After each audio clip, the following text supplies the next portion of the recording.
Have you ever been walking around the town where you grew up and thought to yourself, how did the town become what it is today? What is the history behind it? I did. Hi, my name is Tiffany Reynolds, and today I'm going to tell you a little bit about my hometown, Prattville, Alabama.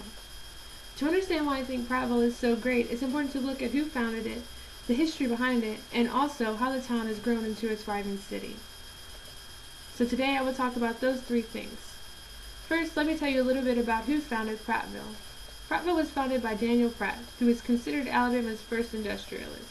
Daniel Pratt was born in Temple, New Hampshire on July 20th, 1799.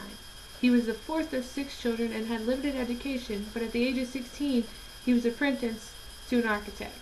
He was said to have chosen this line of work due to his grandfather being a wealthy woodworker in Reading, Massachusetts. At the age of 20, he was released from his apprenticeship and moved to Savannah, Georgia. He later earned a partnership with another cotton gin manufacturer.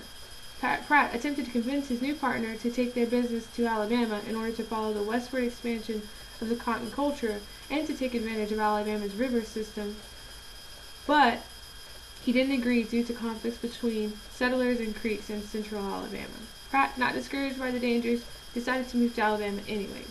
Shortly after, he purchased more land further up Utauga Creek. He then constructed a permanent factory and founded the town of Prattville.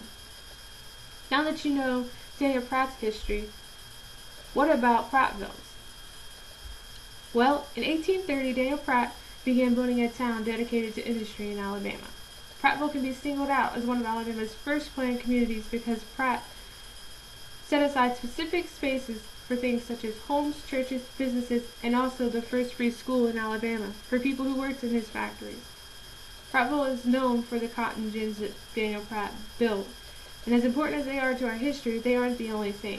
Prattville is also well known for the artesian wells that once flowed through the city.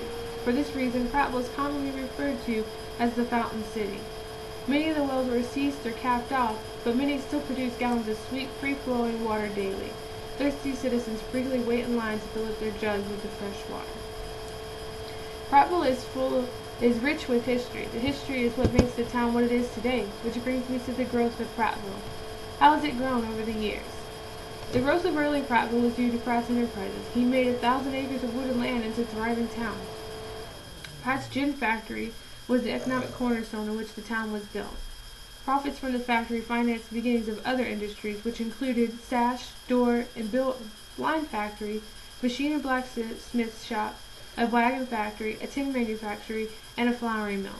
By 1860, the population of Prattville had grown from about 800 to 1,500.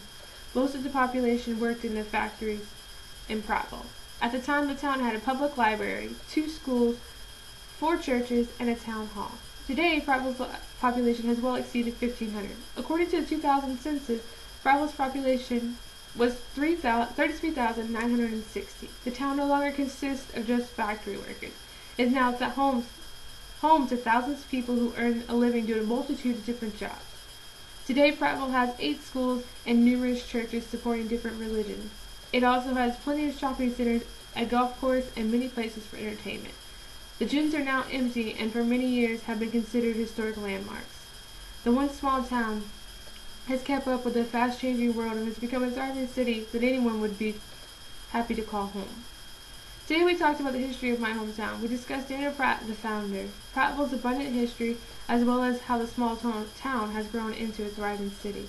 I hope that I've encouraged you to look into the history of your own hometown as well. Thank you for your attention and time.